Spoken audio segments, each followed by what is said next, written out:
Kahalo, Yahweh, Ba'ashem Yahushai, Ba'ashem Yahushai, Rocha Chodash.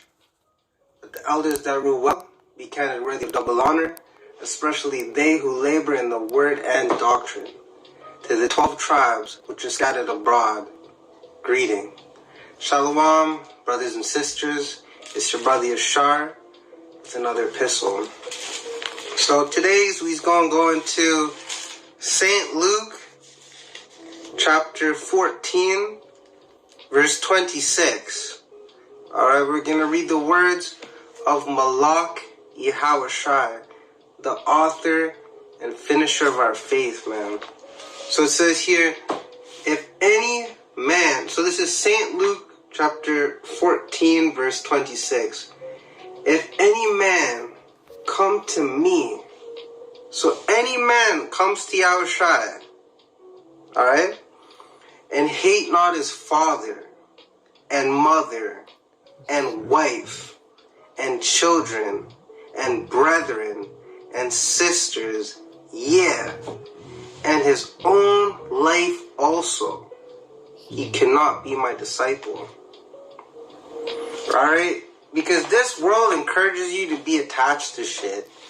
Attached to everything but Yahweh B'Shem Yashai. Whether it's money, whether it's women, whether it's your children, your fucking low-paying job that you think is high-paying. Man, this world will have you thinking everything but what actually matters. The only thing that matters is serving Yahweh B'Shem Yashai in truth and sincerity, being charitable. Alright? So, you can't get caught up in all this temporal shit. It's all gonna be burnt away, man. The woman, I learned this from Elder Malcolm of the Chicago camp. He said that, man, the woman that you're with may not be the woman that you're even beamed up with. Imagine that. Your children might have, you might be put in a situation where Esau kicks down your motherfucking door, puts a gun to your children's head, and says, I will squeeze if you don't take the RFID microchip. Spoken about in Revelation chapter 13, verse 16. What the fuck is you gonna do, man? That's where this scripture comes into play. You can't be caught up in any of that stuff, man. I know, easier said than done. And you can't just have this type of mentality in one day, 1 year, etc. But at least start planting the seeds in your brain and build on that foundation. Alright, what did Apostle Paul say? When I was a child, I spake as a child.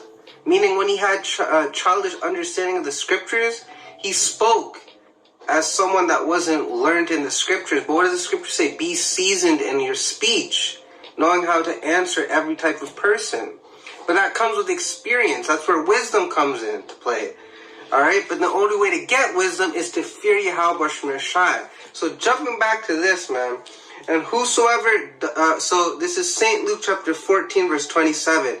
And whosoever doth not bear his cross, meaning your burdens, and come after me. Alright? So you can't just start working at soup kitchens or and painting abandoned houses and think that's gonna make you... Yeah, I don't know if y'all seen the movie Clean. He was painting abandoned houses and shit. Like come on, bro. Right? But you can't do that. Alright, struggle on the left-hand side and expect to be beamed up, man. It doesn't work like that. You gotta come after Yahushai. Not Jesus, not Alu or Allah, or whatever the fuck niggas is calling fake idols in this modern day. It doesn't work like that. Alright, so, and come after me cannot be my disciple, man. You cannot be under Yahushai's discipline. Alright, where he literally takes you and makes you into a man of Yahweh B'Shem Yashai. Like that, like what? You know what I'm saying? That's mind blown.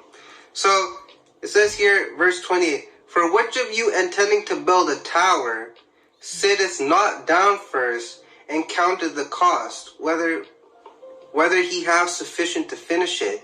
Alright, I learned this in a carnal sense by Lego and Connects and all that shit, right? you get the little plastic bags and it shows you how much pieces it comes with and shit. And if you're missing one piece, you don't even bother building it because you can't. You're missing one piece. Just one piece. And it will look off. Imagine a car or a phone or anything that you could want to think of. If one piece was missing, that whole thing wouldn't work. So, going back to this, you need to count the cost, man. Are you willing to give up absolutely everything? Are you willing to sleep on the streets? Are you willing to get... I'm just using extreme examples. Are you willing to get pistol whipped for the Lord? Punched in the gut? Getting your glasses smashed in your face? Losing teeth? Being humiliated? Spat on? A lot of people will say yes until it actually happens. And then when it happens, they fuck off. Because you can't handle the heat, so they gotta get out of the kitchen. That's why you gotta love Yahweh B'Shem Shai for having the elect, because the elect only have that type of spirit to endure. As it says in, Matthew 24 and 13. For he that endureth to the end, come on now, y'all know it, the same shall be saved. Alright, so this is verse 29. So, St. Luke, chapter 14, verse 29. Lest happily, after he hath laid the foundation, and is not able to finish it, all that behold it begin to mock him, saying, this man began to build, and was not able to finish. Y'all know Jake, man, with the ribbing and shit, but on a spiritual sense, that's the worst, man. The brothers would be like, yo, man, the brother started off so strong, bro. That brother was pushing. That brother was doing this. That brother was doing that. But really, he wasn't doing anything. Because if you're the elect, you're going to be in the truth. If you're not the elect, you may start off and seem like the elect. We have examples of that, like King Saul, for example. He's one example, man. Goddamn, what a shame. But continue on, that start off strong and then get beside themselves. Or just ultimately, I'll just put it to its lowest common denominator. They were never the elect to begin with. That's why we say we're the hopeful elect. Because the only way you're going to know you're the elect is if your ass is on a chariot, man. That's it. Point blank, man. You're going to be seeing a lot of people you didn't think was the elect, being the elect. And you're going to see a lot of people that you thought was the elect, not being the elect. As it is written, Yahweh B'Shem Shai have mercy upon who will have mercy upon. Alright? So, yeah, but getting back to this point, they'll rib you. Right? Yo, this man couldn't finish. This man couldn't do nothing, man. You know what I'm saying? You don't want that because you're supposed to be an ambassador for Yahweh Shai, man. So if you look bad, man, you make the squad look bad, man. And Yahweh B'Shem Shai ain't playing with that, man. He's gonna cut you off like some grass, man. Like a light switch. Take off your candle and bounce you like a bad check. So it says here, verse 31, or what king going to make war against another king sitteth not down first and consulteth whether he be able with 10,000 to meet him that cometh against him with 20,000? And that's where the prophets come in handy. Alright, because as a king, if you're a king, man, you gotta consult your prophets. That's why if you read the book of the books of Kings and Chronicles, the kings, like at least the more righteous kings, before they went out to war, they would consult their prophets, and that's what you got to do. And then sometimes the prophet would say, "Yeah, despite you having less soldiers, go out in the name of Yahweh B'Shem Shai, for Yahweh B'Shem Shai will be with you." And as it says in Romans 8:31, what shall we say to these things then? If Yahweh B'Shem Shai be for you, who can be against you? So you can actually go out with a group of, let's just say, 100 men and take down 100,000 men or even 1,000,000 men, despite that seeming next to impossible. But with Yahweh B'Shem Shai, you can do anything. All right, but going back to the war thing, on a carnal sense, I mean, let's be real. Like China isn't gonna war with I don't know, fucking Afghanistan. They're gonna sit down with their Chinese, military leaders. You know what I'm saying? And they're gonna like strategize and all that bullshit. And so how much more for us being in the truth, right? Because this is a spiritual war. So you gotta sit down and be like, yo, am I really willing to lose everything? And the kicker is, Yahweh Shai even gave you a nudge. He already told you it's all going to be burnt away anyways with fervent heat. What is that? 2 Peter 3 and 9, around there. It's in the Peter books, but it says all will be melted with fervent heat, right? It's like, you already know it's going to be melted, so why not just serve Yahweh? You know what I mean? It's the right thing to do, but you can't speak logic to 2/3 of our people. That's why they're going to be burnt up. Zephaniah 13 and 8. So, coming back, it says,